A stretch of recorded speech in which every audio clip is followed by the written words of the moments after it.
proceed po tayo. Sir, ano po, as part of the requirement lang po to for Education 601, yun po yung System Development and Programming. So, ang first part po, sir, ay siguro po kayo po muna, mag-introduce po kayo ng sarili, and then kung ano po yung present designation po natin sa ating department. Dadz M. San Antonio, Diosdado M. San Antonio, former Undersecretary for Curriculum and Instruction at the Department of Education until June 29 of 2022. But I now serve the Southeast Asian Ministers of Education Organization Regional Center for Educational Innovation and Technology, SIMU Inotech, as manager for research, educational research and innovation. Oh, wow. Thank you po, sir, for your introduction. And unang-una, sir, ay nagpapasalamat po ako na bigyan niyo ako ng maikling time para po sa interview na to. Thank you so much po. So, proceed po tayo, sir. All the time. Thank you po for the first question po, sir. First question po natin, sir. What are the key planning that needs to be considered in educational system development and programming in the Department of Education, since you are our former Undersecretary, sir? I am not very sure if the things I'm going to share are still valid now. But I think in any any planning attempt, any effort to develop a system or program the activities and the resources that we have. It's essential. I think it's critical that the so-called SWOT analysis is undertaken. So the sector has to understand its own strengths in terms of, again, resources, material resources, human resources, etc. And then the weaknesses as well. It's also very important for the sector, the leaders, and even the members to be aware about the weaknesses, because only in being aware about your weaknesses are we able to identify specific strategies in strengthening these weaknesses, transforming them into strengths later on.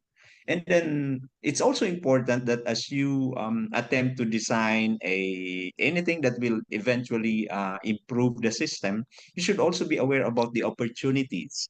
What are these things existing in our organization, available in our surroundings, that can also be useful and helpful in transforming our weaknesses into strengths, and in taking advantage of our strengths and capitalizing on them so that we can attain the goals. And the T are the threats. They are also important to be identified. Some people would say they are risks. You should be aware about the existing realities and even factors that may hamper your effort to attain your goals as you come up with programmatic strategies in attaining the goals of the sector in case of the basic education sector. Sir, thank you so much po. So, for the first question, is all about the SWOT. So that is our strength, weaknesses, opportunities, and threats. So thank you for your answer, sir. For Ang iba naman, if I may just add, ang iba, SOAR, strengths, opportunities, aspirations, and I think results. But if it's still about clarifying what you want to accomplish and identifying your opportunities and strengths. So parehas nga. Basta siguro essentially for your first question, ang sagot ko, they may be aware of the environmental, the external and internal factors that affect the attainment of your goals. Okay, sir. Thank you It's so not much. necessarily SWOT. Ang strategy is SWOT. Next question po, sir.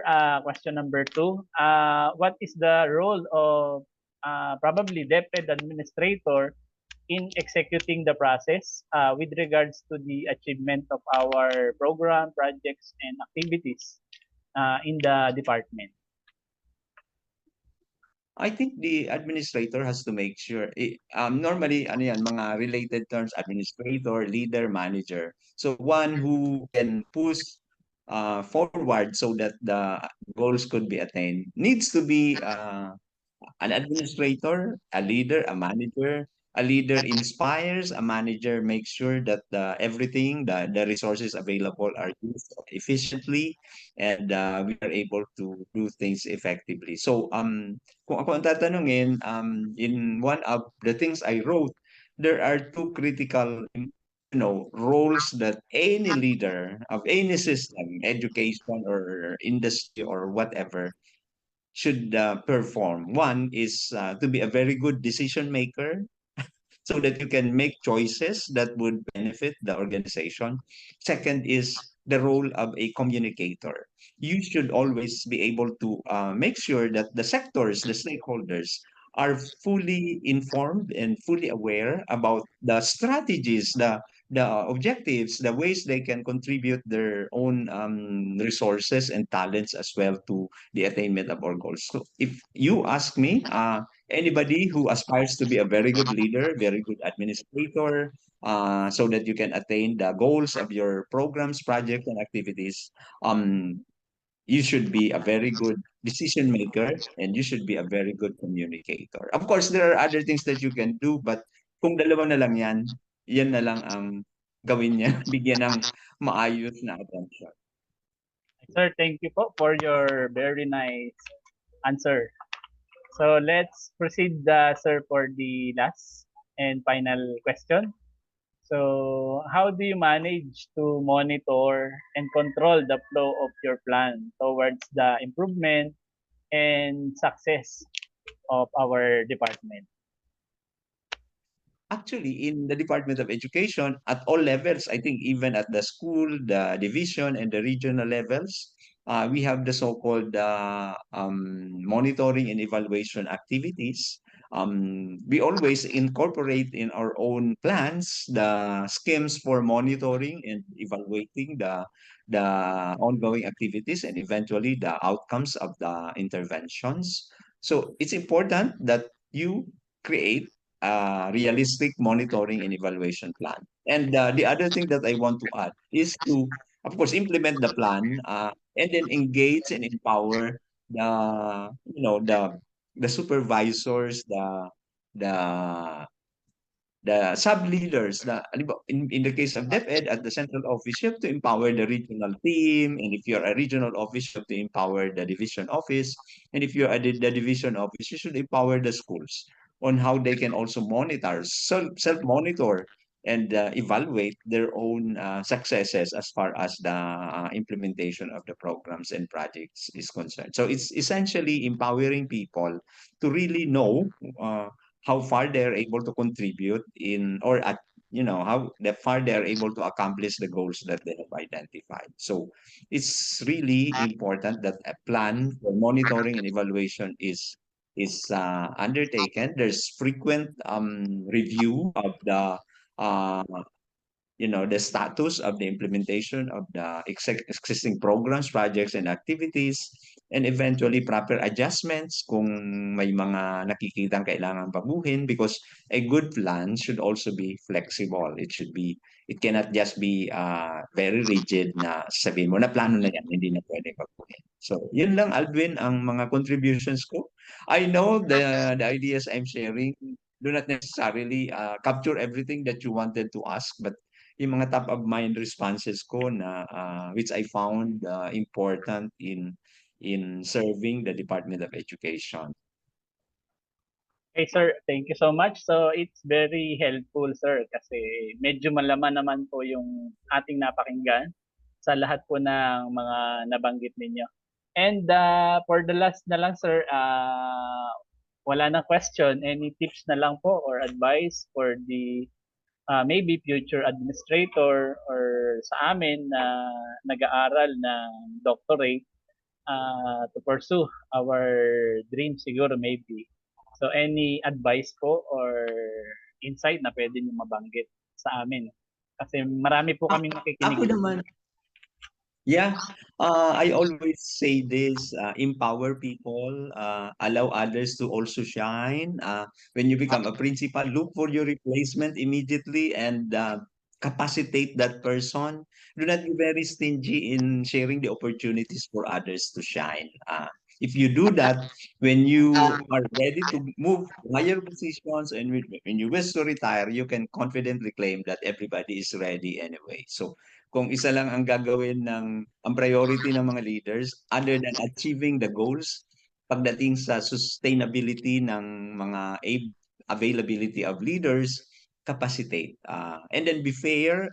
Do not make decisions on account of who is your relative, who is your friend, but make decisions on account of what is beneficial for the bigger system. Of course, alam nyo na yan, transparency, ethics, accountability is very important. If you want to be respected by people, by all the stakeholders, you should not just think about what is in it for you in everything you do. You think about how you can be very transparent, very ethical and accountable in the things that you do.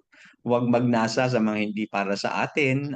Hindi naman kailangan ang mga material possessions for us to be happy human beings, fulfilled professionals.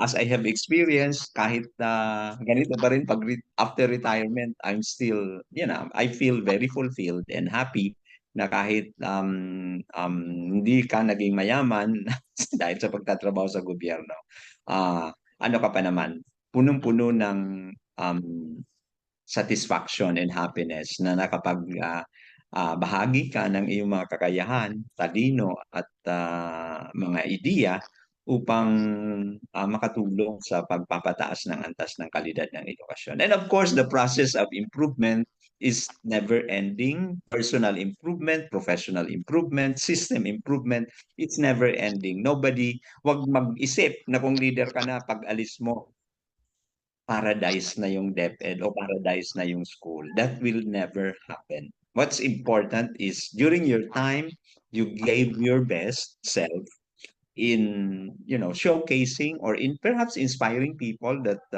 when one is like selfless, when one is not corrupt, he is worth um, he's worth uh, the trust of others. He is worth being acknowledged as a public servant, a real public servant. So yun na lang yata ang mga suggestions and tips. Allow others to also shine and make sure that your replacement is more than ready to take over your job anytime. Kasi lahat naman napupromote in God's time.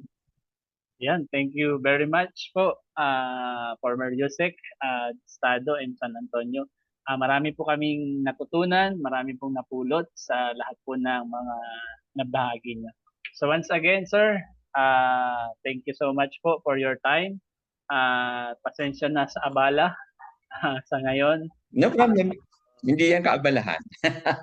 Ito po, Okay lang ako dyan. makabisita po ulit kayo. Regards to your professor. God bless. Sige po, sir. Thank you po. Bye-bye.